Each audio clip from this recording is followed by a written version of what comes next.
ಸಂಘಟನೆ ಯಶಸ್ವಿಯನ್ನು ಕೂಡ ಮಾಡ್ಕೊಂಡು ಹೋಗ್ತಾ ಇದೆ. ರಾಜಕಾರಣದಲ್ಲಿ ಎರಡು ಹಂತಗಳು, ಒಂದು ರಾಷ್ಟ್ರೀಯ ಚಟುವಟಿಕೆಗಳಿರ್ತದೆ, ಒಂದು ಸಂಘಟನಾತ್ಮಕವಾದಂತ ಚಟುವಟಿಕೆಗಳು, ಎರಡು ಹಂತಗಳಿವೆ. ಅದೇ ಎರಡು ಹಂತಗಳು ಕೂಡ ಗಟ್ಟಿತನ ಮಾತ್ರ, ಸಂಘಟನೆಗಳು ಕೂಡ ಗಟ್ಟಿ ಇರಬೇಕು, ರಾಷ್ಟ್ರೀಯ ಹೋರಾಟಗಳು ಕೂಡ ದೃಢ ಇರಬೇಕು. ಆ ಎರಡು ಹಂತಗಳು, ಒಂದು ನಾಣ್ಯದ ಎರಡು ಮುಖಗಳು ಎರಡೂ ಇದ್ದಾಗ ಮಾತ್ರ ಒಂದು ಯಶಸ್ವಿ ದಿಕ್ಕಲ್ಲಿ ಹೋಗಲಿಕ್ಕೆ ಸಾಧ್ಯ ಆಗ್ತದೆ. ಆ ದೃಷ್ಟಿಯಿಂದ ನಮ್ಮ ಶಿಕಾರಿಗಳು ಮುನ್ನಡೆ ಎರಡು ಒಂದೇ ಮುಖಗಳು, ಎರಡನ್ನೂ ಕೊಡ್ತಾ ಹೋದ್ರೆ ಎರಡು ಕಲಿಸಿದ್ದಾರೆ. ಅದು ಎರಡನ್ನೂ ಕೂಡ ನಾವು ಸಂಘಟನೆ ಕೆಲಸ ಮಾಡುವಂತ ಕಾರ್ಯಕರ್ತರಿಗೆ ಅವರ ಶಕ್ತಿ ತುಂಬುವಂತ ಕಾರ್ಯಗಳು ಒಂದು ಕಡೆ ಆಗ್ಬೇಕು. ಇನ್ನೊಂದ್ ಕಡೆ ಹೊನ್ನಾಳಿ ಓಡಿ ಯಾವ ರೀತಿ ಹೋರಾಟವನ್ನ ಮಾಡುತ್ತೆ. ನಿನ್ನೆ ನೋಡ್ಬೇಕು, ಪೊಲೀಸ್ ದಳ್ಳಾಳಿಗಳು ನನ್ನ ಆಶ್ಚರ್ಯ, ನಮ್ಮ ರೇಣುಸ್ವಾಮಿ ಅವ್ರನ್ನ ನಾವು ಪ್ರತಿಭಟನೆ ಮಾಡ್ತೀವಿ, ಪೊಲೀಸ್ ಅಧಿಕಾರಿಗಳು ಪ್ರತಿಭಟನೆ ಆಗ್ಬೇಕು ಅಂತ ಹೇಳ್ತೀವಿ. ನಮ್ಮ ಕಸೋಗಳ ನಾವು ಹೇಳ್ತೇವೆ ನಾವು ಸರ್ಕಾರಗಳು ಪೊಲೀಸ್ಗೂ ಸಿಗ್ತಾ ಇಲ್ಲ. ಯಾವ ರೀತಿ ಹೋರಾಟದ ಮನಸ್ಥಿತಿ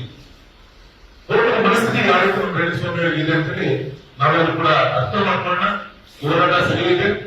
ಕುಡಿಯ ನೀರಿಗೋಸ್ಕರ ಅದು ನಮ್ಮದೇ ಸರ್ಕಾರ ಇದ್ದಾಗ ಕೇಂದ್ರ ಮತ್ತು ರಾಜ್ಯ ಸರ್ಕಾರಗಳು ನಮ್ಮ ದೇಶದ ಪ್ರತಿ ಮನೆಯೂ ಕೂಡ ಮೆಲ್ಲ ನೀರನ್ನ, ಸಿಹಿ ನೀರನ್ನ ಕೊಡಬೇಕು ಅಂತೇಳಿ ಚಿಂತನೆ ಮಾಡುತ್ತಾರೆ ಸಾಗಿತ್ತು. ಆದ್ರೆ ಈ ಕುಡಿಯ ನೀರನ್ನ ಹತ್ತು ಪಾಲಿಕೆ ನಾವು ಕೊಡ್ತಾ ಇದ್ದೀವಿ. ಅದಕ್ಕೋಸ್ಕರ ಆ ಜಾಗಗಳನ್ನ ಒಡೆದು ತೆಗೆದುಕೊಂಡು ಹೋಗ್ತ ಡಿಪಿಎಫ್ ನಾವು ತಯಾರು ಮಾಡಿಲ್ಲ. ನೇರವಾಗಿ ರಿಸರ್ವರಿಂದ, ಡೆಡ್ ಸ್ಟೋರಿಂಗ್ ಇಂದ ಅಲ್ಲಿಂದ ಪ್ರಯತ್ನ ಮಾಡಿ ಅಲ್ಲಿಂದ ನೀರನ್ನು ತೆಗೆದುಕೊಂಡು ಹೋಗಕ್ಕೆ ಅವಕಾಶಗಳಿದೆ. ಯಾವುದೋ ಕಂಪ್ಲೇಂಟ್ ಒಳ್ಳೆಯದಾಗಬೇಕು ಅಂತ ಈ ರೀತಿಯಂತ ಪ್ರಯತ್ನಗಳನ್ನ ಮಾಡ್ತಾ ಇದ್ರೆ ಅದನ್ನು ಬಿಟ್ಟು ರೈತರ ಹೊಟ್ಟೆಯೂ ಕೂಡ ಒಳ್ಳೆಯದಲ್ಲಿ ಕುಡಿಯ ನೀರನ್ನು ಕೂಡ ತೆಗೆದುಕೊಂಡು ಒಳ್ಳೆಯ ಕೆಲಸ ಆಗಬೇಕು ಅಂತೇಳಿ ನಮ್ಮ ರೇಣುಸ್ವಾಮಿ ಬಿಜೆಪಿಯ ನೇತೃತ್ವದಲ್ಲಿ ಹೋರಾಟಗಳು ನಡೀತಾ ಇದೆ. ಇದನ್ನ ಸರ್ಕಾರ ಅರ್ಥ ಮಾಡ್ಕೊಳ್ಬೇಕು ಅಂತ ನಾನು ವಿನಂತಿ ಕೂಡ ಮಾಡ್ಕೊಂತ ಈಗಾಗಲೇ ತುಂಬಾ ದಿನಗಳಿಂದ ಒಂದು ಪ್ರಯತ್ನಗಳು ನಡೀತಾ ಇದೆ. ನಮ್ಮ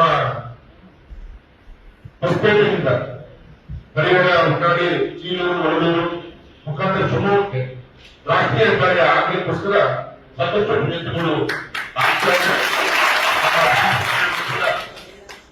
ನಮ್ಮ ಸದಸ್ಯರು ಕೂಡ ಡೆಲ್ಲಿಗೆ ಬಂದು ಎರಡೂ ಸತಿ ಮನವಿ ಕೊಡ್ಲಿಕ್ಕೆ ಅವರ ನೇತೃತ್ವದಲ್ಲಿ ಕೆಲಸ ಕಾರ್ಯಗಳು ಆಗಿದೆ. ಅದು ರಾಷ್ಟ್ರೀಯ ಹೆದ್ದಾರಿಗಳನ್ನ ಹೊಸ ಘೋಷಣೆ ಮಾಡುವಂಥದ್ದು ಪ್ರಧಾನಮಂತ್ರಿ ಕೂಡ ಮಾಡಬೇಕಾಗಿದೆ. ಅದರ ವಿಶ್ವಾಸ ಇದೆ. ಒಂದು ಹೊಸ ಕಾರ್ಯಕ್ರಮದ ಅಡಿಯಲ್ಲಿ ಈ ಪ್ರವಾಸೋದ್ಯಮ ಕೇಂದ್ರಗಳಿಗೆ, ಕಾರ್ಮಿಕ ಕೇಂದ್ರಗಳಿಗೆ ಸ್ವಲ್ಪ ಬೇಗ ಇದನ್ನು ಅನೌನ್ಸ್ಮೆಂಟ್ ಮಾಡಲಿಕ್ಕೆ ಅವಕಾಶಗಳಿದೆ. ಅದನ್ನ ಇಟ್ಕೊಂಡು ನಮ್ಮ ಶಿವಮೊಗ್ಗಕ್ಕೆ ರಾಷ್ಟ್ರೀಯ ಹೆದ್ದಾರಿ ನಿಲ್ಲಿಸಿದೆ. ಇಲ್ಲಿಂದ ಬಾಳೆಹೊನ್ನೂರು ಪೀಠಕ್ಕೆ